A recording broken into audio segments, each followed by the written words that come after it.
আর কখনো তোমাকে বিরক্ত করব না, আর কখনো ফোন পাবে না আমার, আর কখনো বলবো না তোমাকে খুব মিস করছি।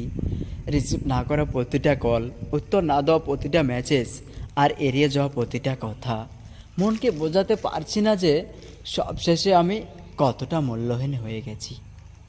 তুমি না হয় আমার সাথে অভিনয় করে খুব ভালোই আছো, জানি সারা জীবন সুখেই থাকবে, কিন্তু আমি আমি কি পারবো তোমায় ছাড়া সুখে থাকতে? পারবো কি তোমায় ভুলে যেতে? কোনো দিনও পারবো না। আমি তোমাকে যতই ভোলার চেষ্টা করছি, তোমার স্মৃতিগুলো ততই আমাকে আগলে রেখেছি।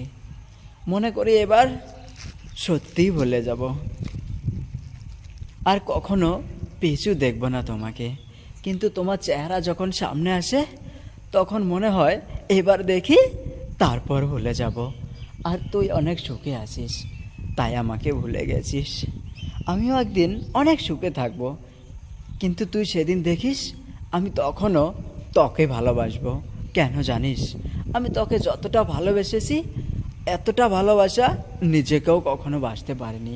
কিছু কিছু চাওয়া শুধু চাওয়াতেই রয়ে যায়, যে চাওয়াগুলো কখনো পূরণ হবার নয়। কিছু কিছু স্বপ্ন শুধু স্বপ্নতেই রয়ে যায়, যা কখনো বাস্তব হবার নয়। মানুষ একা থাকতে ভালোবাসে না, কিন্তু তার দুঃখগুলো যখন কেউ বুঝতে চায় না, তখন মানুষ বাধ্য হয়ে নিজেকে সবার কাছ থেকে আড়ালে রাখে। সবশেষে সবাইকে আমি একটা কথাই বলবো, যে প্লিজ আমার ভিডিওটা শেয়ার করে দেবেন। এগুলো কথা ভাই আমার মন থেকে বলা কথা ভাই, এগুলো কথা ভাই আমার মন থেকে বলা। আমার প্রিয় মানুষটার কাছে যেন একটি বারের জন্য পৌঁছিয়ে যায়।